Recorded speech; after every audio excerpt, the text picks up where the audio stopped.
As the once mighty Nazi war machine began its disintegration, in the dying days of the Third Reich, as Allied forces advanced and panic set in, a desperate plan was hatched. The Nazi High Command, with their eyes on survival and secret treasure, reportedly ordered the transfer of a priceless cargo to an unknown destination. Sobald der Feind unsere Grenzen durchbricht, muss der Zug spurlos verschwinden. Das Gold ist unsere Lebensader, verstecktes Gut. In that moment, amidst the thunder of Soviet artillery and Allied bombing raids, the Nazi command decided to dispatch a train loaded with unimaginable riches. But where did it go to? The records were either destroyed or deliberately obscured. Eyewitnesses, long now lost to time, reported seeing a mysterious convoy disappear into the rugged terrain of Central Europe. To be more precise, they say it disappeared in Poland and went into a mountain tunnel between Wrocław and Wałbrzych. Was this a final act of defiance, a last-ditch effort to preserve a shattered empire's wealth, or something more sinister? The train's vanishing act remains one of history's most enduring enigmas, a mystery that forces us to ask, did the Nazi gold train exist? It's a question that has puzzled historians and experts alike. Today, we'll try to solve it. Let's dive into it.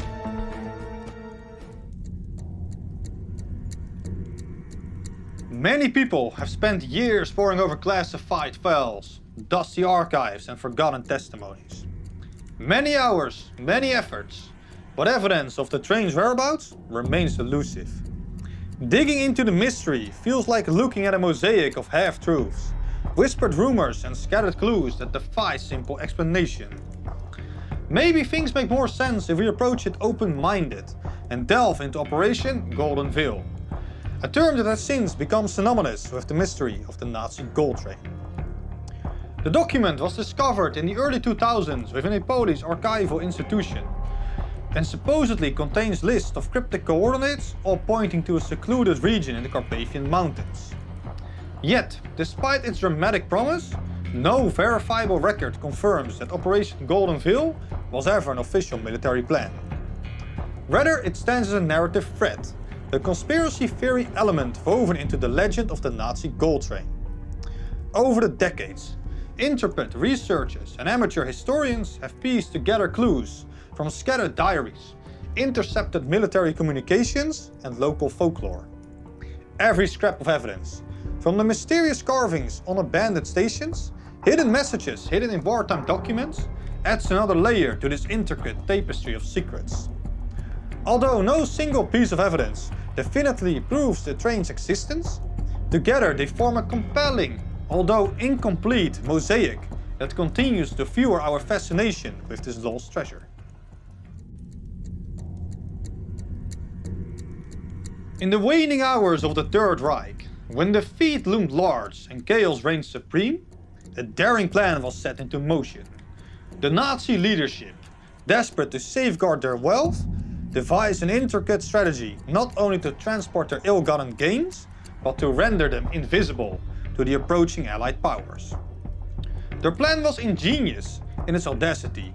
They selected remote, impenetrable locations and constructed networks of underground tunnels that could serve as secret vaults to their precious cargo. It was an operation executed with military precision, a final act of subterfuge designed to confuse, misdirect, and ultimately secure a legacy that defied the very chaos surrounding them. Every element of the operation, from the choice of concealed routes to the meticulously scheduling of departures, was crafted to ensure that the train would vanish without a trace. This wasn't just a matter of transporting gold, it was an orchestrated disappearance, a masterstroke of secrecy, designed to protect the treasure that was meant to outlast the empire itself. Operation Golden Veil brings an interesting story to the table, but what other clues are there? Well, there are a couple of handwritten diaries of railway workers from Lower Silesia.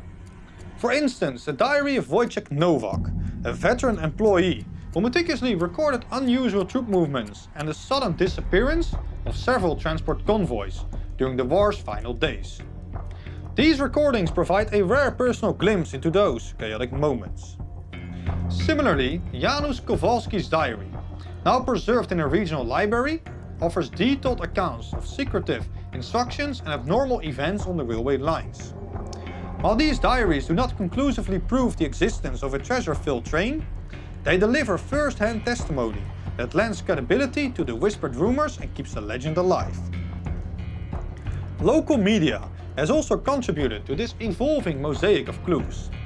Respected Polish newspapers such as Gazeta Wyborcza and Rzeczpospolita have published articles chronicling the discovery of anomalies in wartime transport records and recounting interviews with elderly locals who recall strange events on foggy nights near abandoned stations. Although some reports may lean towards the sensational, their grounding in documented interviews and archival research adds a factual backbone to the legend. Perhaps the most compelling evidence has emerged from the military archives of Wrocław. Here, military historian Dr. Andrzej Lewandowski and his research team have meticulously examined transport logs from the final chaotic days of the Nazi regime. Their analysis uncovered several gaps in discrepancies in the official records, entries that align with the timeline during which the alleged gold train was said to have disappeared. Although these anomalies do not offer definitive proof of a treasure-laden train, Dr. Lewandowski's findings, published in academic journals, have provided a factual basis that continues to provoke debate among experts and lend fuel to the enduring mystery. In the twilight, between documented history and whispered legend, numerous voices have contributed to the story of the hidden Nazi gold train. Their accounts, from rigorous academic research to passionate local testimony, form a rich tapestry of perspectives that both challenge and fuel the enduring mystery. Noted historian Professor Janusz Wróblewski from the University of Wrocław has long expressed a measured skepticism about the legend. In interviews with Polish media, Professor Wróblewski has stated that while local folklore and cryptic documents lend to the story an undeniable allure, the evidence available in official records remains too fragmented to confirm the train's existence beyond myth. Similarly, Dr. Piotr Szymanowski, a respected researcher at the Institute of History at the University of Warsaw, has devoted years to scrutinizing wartime archives and declassified military reports. His detailed studies reveal that although there are intriguing discrepancies in some records, these inconsistencies fall short of proving that a treasure-laden train ever vanished into the wilderness of Central/Eastern Europe. On the other side of the spectrum stands investigative journalist and conspiracy theorist Andrzej Kowalczyk. Known for his extensive fieldwork in the Wałbrzych region, Kowalczyk has combed through countless declassified documents and conducted interviews with locals. He contends that the very gaps in official accounts, the unexplained absence in transportation records, and the odd abandoned tunnels suggest that there might be more to the story than mainstream historians are willing to admit. His work, often featured in popular documentaries, has significantly boosted public interest in the legend. Adding a personal dimension to the mystery are the voices of local witnesses. Stanislav Nowicki, a lifelong resident living near the old railway lines of Lower Silesia, recalls the spine-tingling sound of a distant train at night. A rumble that to him spoke of secrets best left hidden. His recollections are echoed by Wojciech Lewandowski, another local who vividly remembers eerie unexplained lights and unusual military convoys on foggy evenings. These first-hand accounts have lent a palpable human quality to the tale that might otherwise have been confined to the pages of conspiracy theory. Together, these voices, scholarly, investigative and personal, paint a portrait of mystery that remains as elusive as it is captivating. While Professor Wróblewski and Dr. Szymanowski remind us of the need for concrete evidence, Andrzej Kowalczyk, along with witnesses like Nowicki and Lewandowski, ensures that the legend of the hidden Nazi gold train continues to ignite both public imagination and debate. In our modern age of advanced technology and relentless curiosity, the quest for the hidden Nazi gold train has taken on a new dimension. one that blends high-tech exploration with official inquiry. Today's treasure hunters and historians work hand in hand with state agencies, using everything from drones and ground-penetrating radar to meticulously archival research. Yet one investigation in particular stands out as an example of this combined effort: the 2015 inquiry conducted in Poland. In 2015, the Lower Silesian Department of Cultural Heritage, in collaboration with the Polish police, launched an official investigation into the Nazi gold train legend in the Wałbrzych region of Lower Silesia.